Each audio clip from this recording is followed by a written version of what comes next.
మహానుభావుడు ఈలోగా పెద్ద అలజడి బయలుదేరింది.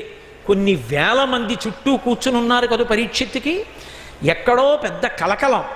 ఏమిటి కలకలం అని చూశారు.